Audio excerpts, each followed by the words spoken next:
meus amores do terceiro ano, tudo bem com vocês? Desejo que esteja tudo bem. Hoje estamos aqui para fazer a correção no nosso livro de História, das páginas 22 a 25. Acompanhe com a sua professora, não deixa nada errado, combinado? Confio em vocês. Amores, vamos recordar. Nós falamos do engenho, falamos que no engenho tinham 3 pessoas responsáveis. O feitor, que era responsável pelos escravos, para tomar conta, fiscalizar o serviço deles, o mestre de açúcar, que era responsável por produzir o açúcar, e o senhor de engenho, que era o responsável e o dono do engenho, responsável por obter o lucro. Muito bem. Nós paramos na página 21, na última aula. Dando sequência à correção, perguntou assim: as pessoas escravizadas eram a principal força de trabalho nos engenhos brasileiros. Os escravos é que trabalhavam, nos engenhos. De acordo com o que você estudou, responda. Explique como eram as pessoas escravizadas. Como elas eram? Eram pessoas de origem africanas, elas eram forçadas a realizar todo o trabalho braçal, não ganhava remuneração, não recebia salário, não tinha hora para descanso, dormiam amontoadas na senzala, não tinha uma cama, não tinha um espaço reservado para elas. Isso tudo era o escravo que veio para cá em busca de um trabalho melhor e acabou sendo escravizado. Marque X nos trabalhos que eram dados aos escravos, às pessoas escravizadas, nos engenhos brasileiros. Então vamos ver. Eles tinham que plantar e colher cana? Sim, marque aqui. Produzir o açúcar? Também. Eles eram responsáveis por ajudar na produção do açúcar. Controlar a qualidade da produção? Não, o escravo não fazia isso. Supervisionar o trabalho dos vaqueiros? Também não, eles não supervisionavam nada não. Administrar os engenhos? Também não, quem fazia isso era o senhor de engenho. Realizar diversos afazeres conforme a necessidade? Correto. Todo tipo de serviço que precisava, eles tinham que fazer. Depois, leia o texto abaixo que descreve como era o estilo de vida dos proprietários de engenho no Brasil. Então vamos ver. Viam-se talheres de prata, louças finas importadas da Europa, vinhos franceses, italianos e portugueses. Seus senhores vestiam roupas de bom gosto, principalmente quando de suas viagens às cidades. Nessas oportunidades, cavalgavam animais de pura raça, ofuscando com seus arreios de prata a quantos os viam passar. Quais são os elementos do texto que indicam a riqueza desses senhores? Pois é, eles falam, olha, talheres de prata, não eram talheres comuns, louças finas, importadas, quando elas vêm da Europa, elas não vêm baratas. Fala vinhos franceses, então não era qualquer vinho, italianos e portugueses, eram vinhos chiques, que tinham que comprar na Europa, além de roupa de bom gosto, animais de pura raça e arreios de prata. Então significa que ele não tinha qualquer vestimenta, qualquer animal, qualquer acessório. Tudo dele era mais sofisticado, era mais rico. Depois, o poema abaixo foi inspirado na vida dos vaqueiros. Então vamos ler. Vida de vaqueiro. Lidar só com o animal é a missão do vaqueiro. Cuida bem da vacaria, trabalha a semana inteira, não tem repouso de um dia, sua cama é aconchego. Enfrenta chuva e calor, pois trabalha com amor, que ao gado ele quer bem. Olha que legal. Que tipo de trabalhador eram os vaqueiros na época dos grandes engenhos? Eles eram os escravizados? Não, eram os homens livres. Eram os homens livres que até recebiam salário para poder fazer o tipo de serviço que eles faziam. Domésticos? Não, porque ele não trabalhava dentro da casa. Ele trabalhava com os animais. Letra B. Em geral, com que animais o vaqueiro lida? Então vamos ver. Cães e gatos? Não. Pássaros e abelhas? Também não. Bois e vacas? Correto. Ele levava esses animais para pastar. Tanto que o nome que deu para ele foi vaqueiro. Vaqueiro lembra vaca. Então, bois e vacas.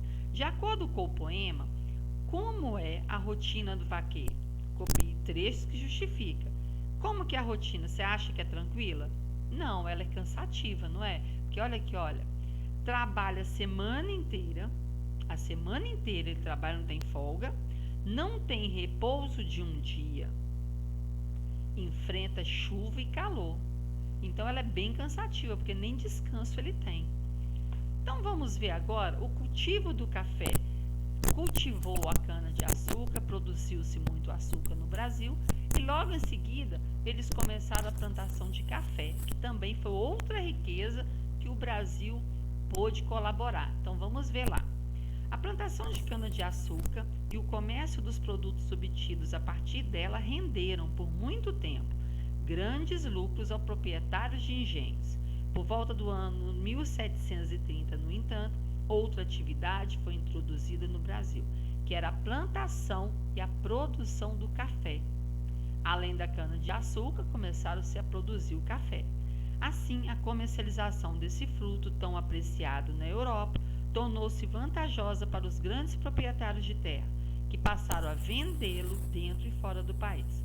O cultivo de café era realizado em fazendas cafeeiras e, assim como nos engenhos de açúcar, o trabalho era pesado. Os escravizados precisavam trabalhar mais de 15 horas por dia, realizando diversas atividades braçais. Então, os escravos continuavam trabalhando, só que agora, além de produzir o açúcar, eles também iam produzir o quê? O café. Eles iam plantar os pés de café, cuidar da terra, arar a terra, colher o café e transformar, torrando o café em pó para fazer o café que eles tomam, né? Que a gente toma no dia a dia.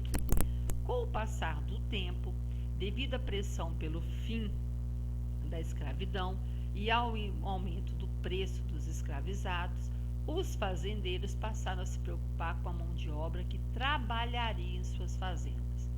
Tudo foi caminhando para acabar com a escravidão, para libertar essas pessoas. E se libertassem os escravos, os fazendeiros teriam que pagar salário para essa mão de obra, para as pessoas trabalharem para eles. Então eles começaram a se preocupar com quem trabalharia na fazenda, para que a fazenda continuasse a produção e continuasse a dar lucro. A solução foi utilizar o trabalho dos imigrantes, que eram considerados mão de obra especializada no cultivo do café. Quem eram os imigrantes? São as pessoas que estavam deixando a Europa e vieram para cá porque lá estava em guerra. Então lá tinha muito problema. Então eles vieram para cá em busca de refúgio. Quando eles chegaram aqui no Brasil, eles não conheciam muita coisa.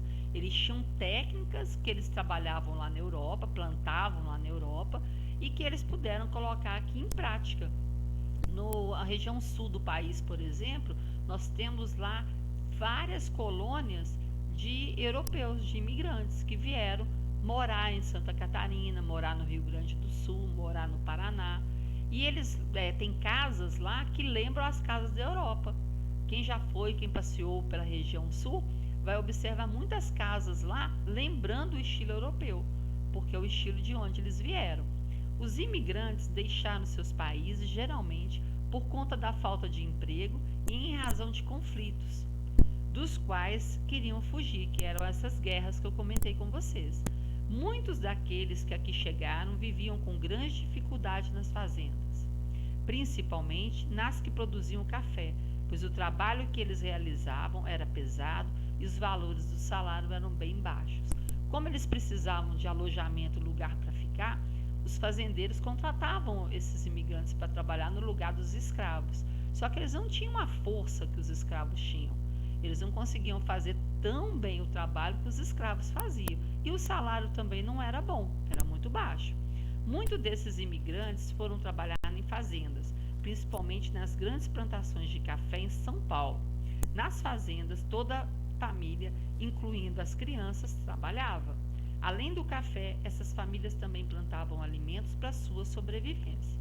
Os imigrantes que vieram para o Brasil influenciaram o país com seus costumes, e assim como indígenas, africanos e portugueses, ajudaram a formar a cultura e as tradições do nosso povo. Então vamos ler aqui o primeiro quadro. O sul do país recebeu muitos imigrantes alemães que conseguiram comprar suas próprias terras e viver do que plantavam. Quando chegaram ao nosso território, os italianos estabeleceram-se em estados da região sul e sudeste, como Paraná e São Paulo. Os primeiros imigrantes japoneses vieram para o Brasil de navio e desembarcaram no Porto de Santos, no estado de São Paulo. Os imigrantes espanhóis, eles procuraram se estabelecer na região sudeste do país. Nós temos hoje, tanto em São Paulo quanto no sul, colônias desses moradores que têm a festa da tradição. Eles comemoram as tradições dos países deles. A partir de dados da tabela abaixo, que mostra a quantidade e as nacionalidades dos imigrantes europeus que chegaram ao Brasil, responda. Então, nós temos aí a Itália, Portugal, Espanha e Alemanha.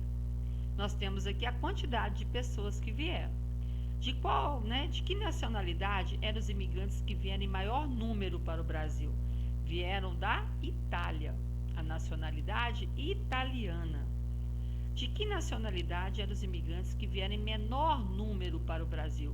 Vieram da Alemanha, então vieram da nacionalidade alemã. Vieram menos, pela quantidade.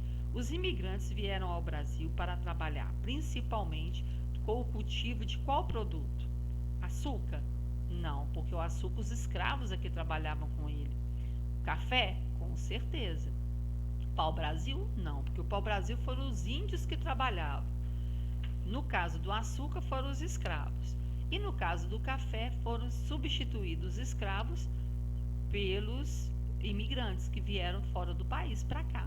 Eles vieram em busca de refúgio e trabalho, porque lá no país deles, como eu falei com você, estava em guerra.